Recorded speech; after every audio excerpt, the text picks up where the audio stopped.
Um, as you can see, I am slowly turning into Nepeta.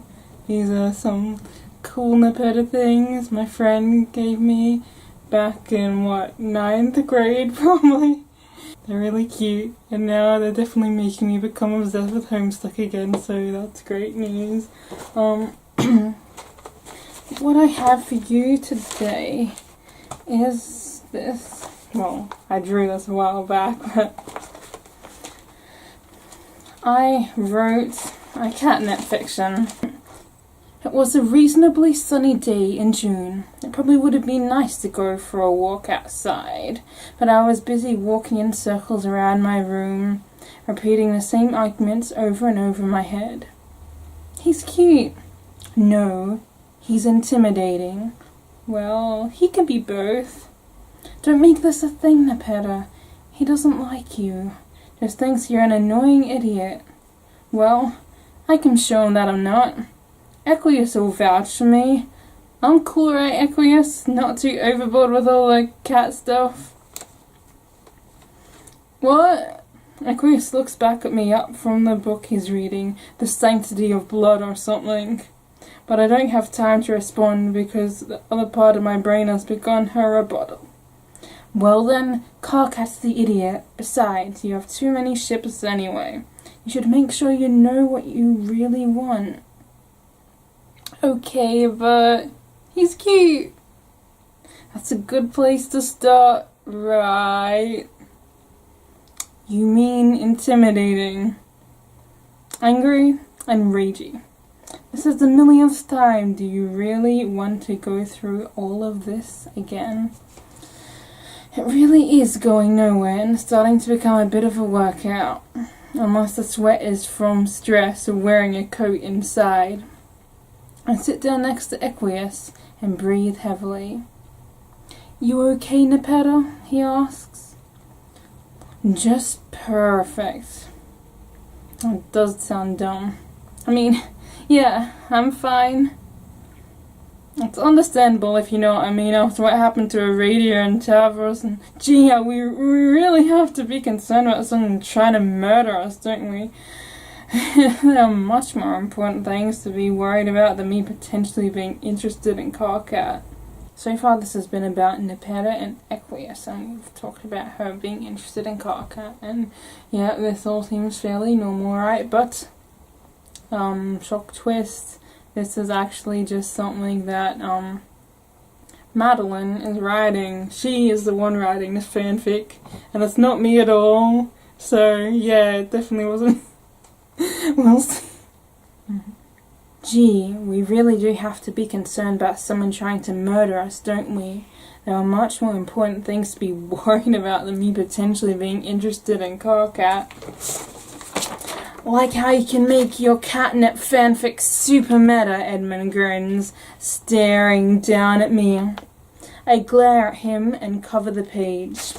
Go away, Edmund. He decides instead it will be a good idea to sit across from me and grab my notebook. If you read it, I'll kill you, I say to him, but unfortunately it appears he has become immune to my threats. I don't suppose this is a surrogate for how you feel about me. Never. I would like you much more if you swore constantly.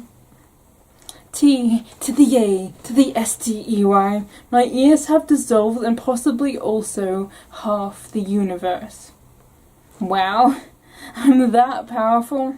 Sorry about that. I'll try and tone it down a bit. On the condition that you let me write the next part. Never. I'm E to the D, M, U, the N, the D, and the majority you're pairing to better include me. Okay, okay, take it, ruin it as much as you want, just promise you'll never sing again.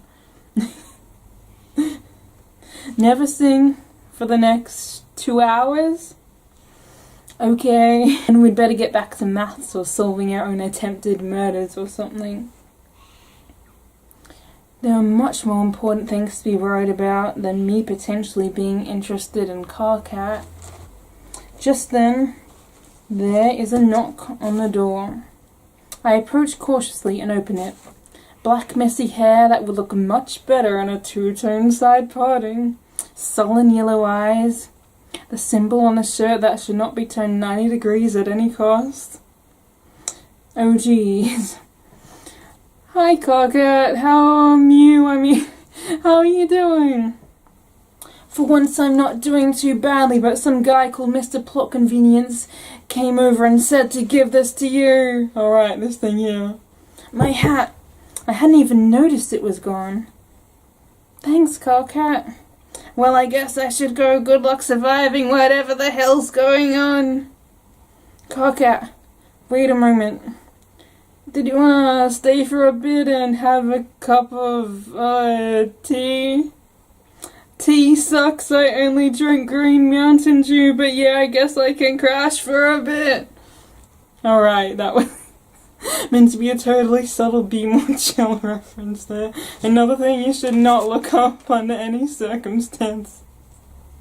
Except maybe Pitiful Children, I like that song. Okay, cool. He follows me inside. I reasonably effectively block his view of Aqueous' book because, you know, Cocket seems to be pretty sensitive when it comes to blood stuff. Yeah. Thanks. Cocket, I have been meaning to talk to you about something. Yeah. Okay, you can do this, no better. Just be honest. Do you think Madeline times Edmund is a good ship? What? Maybe. Sure. What are you even talking about? Okay, that's enough. You broke all the rules, I tell Edmund, who is beaming with pride at his deviousness and obliterating my perfectly mediocre story. I don't remember any rules. Don't worry. I'll make sure there is catnip if you really want. But out of curiosity, do you think of Madeline times Edmund? I think it sucks.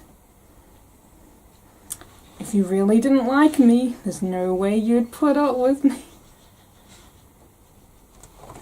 What are you doing? I mean, this story's too many layers deep already. Can you not write about my brother and his girlfriend riding catnip? Rosenhan tells me with much annoyance. Well, if you like Rosenhan, I can go back to writing some depressing destinies for each of your friends. Please don't. I mean, they can't actually happen though, right? Please don't tell me you're actually that powerful that everything you write comes true. It depends on what you mean by true, my friend. But considering this is complicated enough already, we'll go back to the catnip. Edmund's still writing. Wait, you wrote a Rosenhan fanfic that's 3 layers deep and includes us? Isn't that a bit unnecessary? Says Cocket. We gotta make things go full circle, Cocket. Now no one will know what the hell's going on.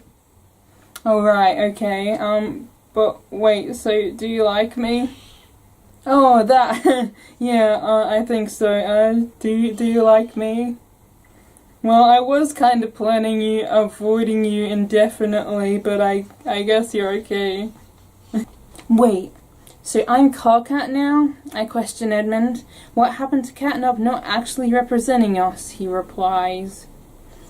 Or do you think I'm actually okay? Well, I'm just concerned about internal consistency because before you suggested Cocket would have looked better if he looked like you, and now he has the same avoidance level of Nepeta as I have of you. Exactly. You would be way more hot if you look like me.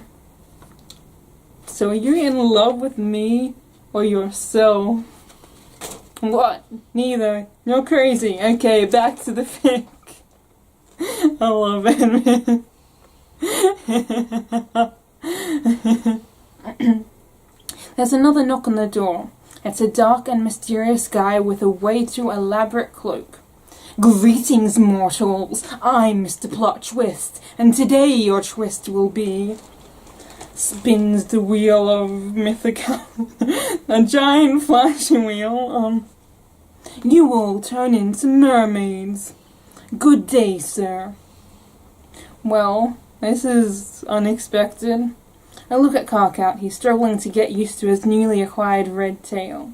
Mine is green. Equius's is blue. Which would suggest...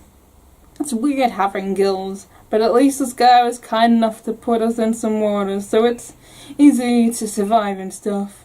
Unfortunately, my book isn't looking too good, says Equius. It is pretty wrecked, more or less come apart completely. Oh wait, I forgot to mention, part 2 of your twist. Everywhere's water now, and your gills will disappear in 10 seconds, so unless you can swim forever, you and everyone you care about will drown. Unless Katnep becomes a thing. Swearity, swear. Chill, man. We just need you two to kiss while I release these doves and some violins start playing. That's not how books work, that's how movies work. What's the point in fabricating all this stuff to make it seem more romantic than it actually is? I'm gonna ignore that. Okay, scene 5, take 1, go. The most beautiful music I've ever heard echoes across the water, and hopefully some of the doves ended up sailing gracefully through the air and not panicking at being submerged in water. Hey, Carcat, I smile, gliding towards him, my hair swishing back with exaggerated elegance. Hey, Nepeta, he replies, placing his hand on my waist with extreme uncertainty. We lean in towards each other, the music gets louder, faster, until all I can hear is our heartbeats in synchronization, and it feels like an atomic bomb just went off. Looks like it too, but at least we aren't mermaids in water anymore. Well, that was awkward. Sorry you had to see that, Equius. It's alright, Nepeta. I'm gonna see if I can get another copy of that book. And I don't know, maybe build another robot or something. Hey, Cook. What's the plan? I mean, do we need to keep up the catnip stuff to stop everything becoming water again? We probably should have gotten that clarified. It's probably better to be safe than sorry. I mean, everyone's just gonna kill each other anyway, right? Good point, we both say in unison. There are surely more effective ways of saving the universe. I grab the pen off Edmund. So now she is writing. There's another knock on the door. It's some guy who looks like a cross between a police officer and a paradox and a galaxy-consuming black hole. Hang on a second, what are you doing, Madeline? I thought you wanted this to be catnip. I was gonna write you some nice catnip. Now I want this to be over. It's gone on long enough, it's a doomed ship anyway. Hi, I'm Mr. Plothole. I'm sorry to inform you, but you are being accused of infinity violations ranging from absurd narrative structure to completely not representing canon. And of course, worst of all, none of this makes any sense. He clicks his fingers. And Mr. Plot Convenience and Mr. Plot Twist show up in handcuffs. You two are going to jail for an extremely long time. We can't have you ruining any more stories. Faces cocked in a pedal. You guys are fine. But by the way, Gamsey just killed Equius. Feel free to get revenge, Nepeta, but that is totes a bad idea. Katnep fans, you're grasping at straws. Move on with your lives into shipping 5 with Dolores or something. References a completely different fandom for no apparent reason. Mr. Plothole, out. I actually wrote dabs, but yeah, I had to act that part out just for the cringe too. So you can all feel the embarrassment watching this. What the heck was that? Edmund asked me. There wasn't any real plot hole, was there? You're a plot hole, I tell him. Wait, I got it. Why would you start a Katnep fic if you didn't even want to write a Katnep fic? What the heck was that? Rosenhorn asks me. A very clever, witty story, I tell him. I don't think so, he replies. But just so long as it never actually happens. What the heck was that? Asked Carcat. I'm not sure, but it was very strange. And I'm not really sure what the purpose of all that was. And that is the end. What do you guys think? What is the true reality? That is the question. Make a million theories about it. This needs to go viral. Everyone needs to be questioning what is the true reality. And okay, I'll stop. Anyway, that was way too much fun to write. And I have been drawing some more pictures as well. I will show you that soon. Well, thanks for watching. I hope you enjoyed this fan fiction. Let me know if you want me to write more. Like I said, that was way too much fun.